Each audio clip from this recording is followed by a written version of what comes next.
Team USA basketball got off to a good start in their quest for a fifth Olympic gold medal with a 110-84 victory over Serbia on Sunday. Let's talk some Olympic basketball. We're going to do it with a contributor to the New York Post and the Action Network. His name is Bryan Fonseca, and he joins me now. Bryan, what's going on? Just snorting the Olympics, just absolutely taking it all in. Boxing, volleyball, basketball, of course, which we're going to talk about. Um, Badminton, you know what I mean? I caught a little bit of that. Uh, I never thought I'd hear you say that you were watching badminton, but it's Olympic season, so I get it, man. I Watching get it. badminton highlights. I don't even know if they were from this current Olympics, but badminton was being talked about in one of the Olympic shows I was watching. Well, hey, that means you are all in. You didn't know if it was live, you didn't know if it was highlights, but you were all in. And Bryan, we're going to talk basketball, like you said, though. This matchup against Serbia was likely to be the United States' toughest in group play. What were your key takeaways from Team USA's 26-point victory on Sunday? They get an A from me. I mean, it's 110-84. This is a team that I give Serbia their props. Silver medalists in the World Cup. Very, very hard to do in a tournament of 32. We know this because it's very hard to do in soccer. Obviously, it's very hard to do in basketball as well. You add Nikola Jokic to that team, and that team is someone who can medal in the Olympics, and they still probably are. But Team USA just dominated them, and it was a out-of-body experience from a shooting standpoint. Kevin Durant comes back. You don't expect him to be nearly perfect from the field. LeBron James looked like he's in peak form somehow. He's going to be 40 years old. Again, this is what we talked about earlier this week while covering this. LeBron James is going to be 40 years old on December 30th. And it doesn't really matter because he was, again, the best player on the floor, which has been a trend in a lot of these United States games. They got off to a bad start. It was 12-2 Serbia at one point, and from there, Team USA smacked them, outscoring them 108-72. We can get into reasons why that may or may not be the case. That's probably the only thing from this game that you could take away and be like, wasn't great. But other than that, the shooting was tremendous. They shot 62% from the field. They shot almost 70% from two and 56% from three, which is actually a mark that was in the 60s for a good portion of the game. And they didn't need to get to the free throw line a lot, which they only shot 10 free throw attempts and made six of them. But it was nearly a spotless performance. Yeah, dominant performance there by Team USA. You mentioned Kevin Durant. He didn't play in any of Team USA's exhibition games because of a calf injury, but he came off the bench, hit all 8 of his shots in the first half, finished with a team-high 23 points. When you look at Durant being back with Team USA, does he unlock things for the American offense? Yes, because I thought he'd be their leading scorer coming into the Olympics this year.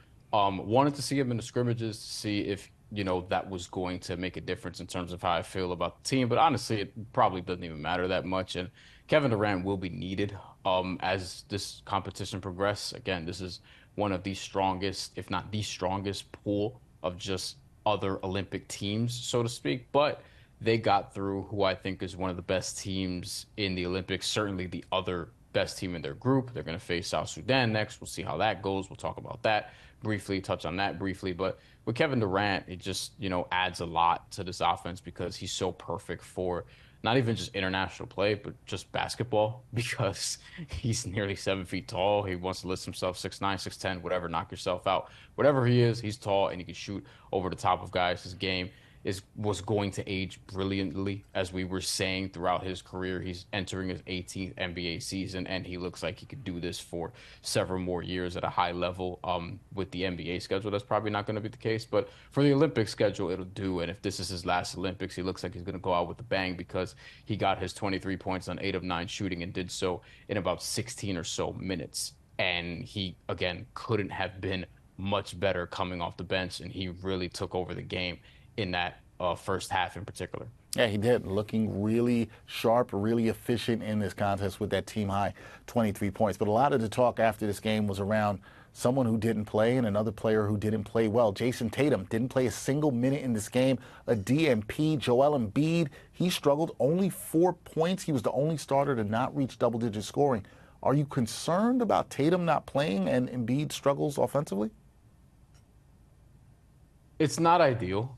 That Joel Embiid struggles. We'll start with him first, but like this is something that I've been saying throughout the course of this, and it's not to say Joel Embiid's a bad basketball player. He's not. He's one of the best players in the NBA. He was a former MVP, and he's somebody that is going to have a moment at some point in these Olympics. But I don't think he's the right basketball fit for this starting lineup. I don't think he's a great fit for how these guys should play on this team. And listen, you're going to have to kind of limit him on what he could do because, again, the Bam Adebayo and Anthony Davis minutes just look better. Joel Embiid was the only player on the team that won by 26 points who was a minus tonight. He was a -8. Nobody else was lower than a +8. And that showed that's an example where plus minus is a very imperfect stat, but that's an example where it actually tracks because he's the only one in that sort of negative territory. And as good as a player as he is, it doesn't matter. Like in terms of starting on this team, there has to be a fit. And he just does not really optimize the others and how they should play in this particular tournament. Starting him across from Nikola Jokic, I guess, does make some sense. But, against South Sudan and Puerto Rico, like, is not somebody that you're going to need to start and play big minutes. And by the way, he was limited to just 11 minutes as a result. There were two guys who did not play, as you mentioned, one of them, the NPCD for Tyrese Halliburton and also Jason Tatum, which was pretty amazing. But when you sort of break it down, you have Joel Embiid, Anthony Davis, and Bam Adebayo as your bigs. Steph Curry is Steph Curry. LeBron is LeBron. That's a wing. You have Kevin Durant on the wing.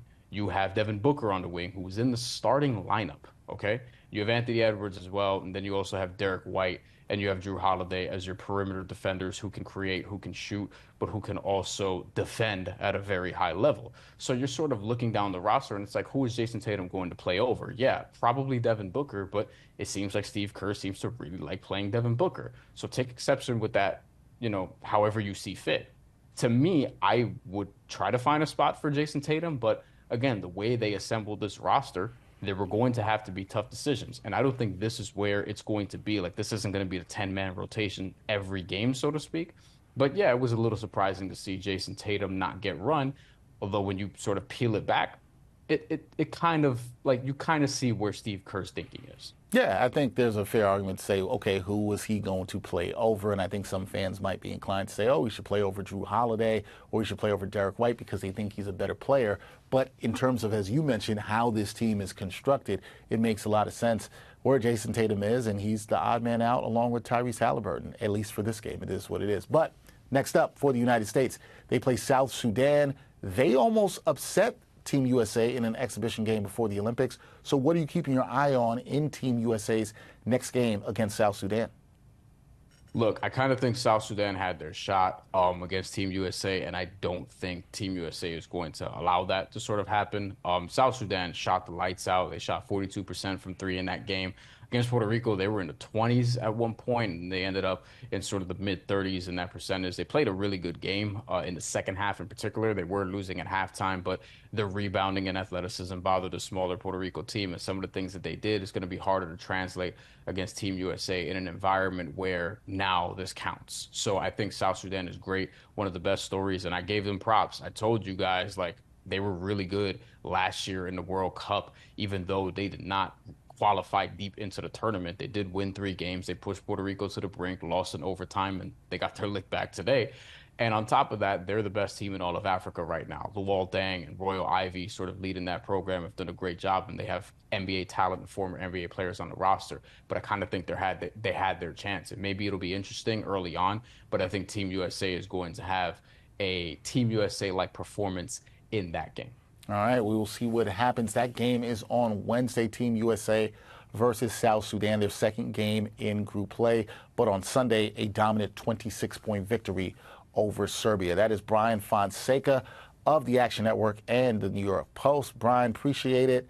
Enjoy the rest of the Olympics. Don't do too much of whatever you said you were doing with the Olympics. Try not to do that much. No, we're staying responsible over here. There you go. Stay responsible with the Olympic viewing. Thanks, Bryan. Appreciate you, man.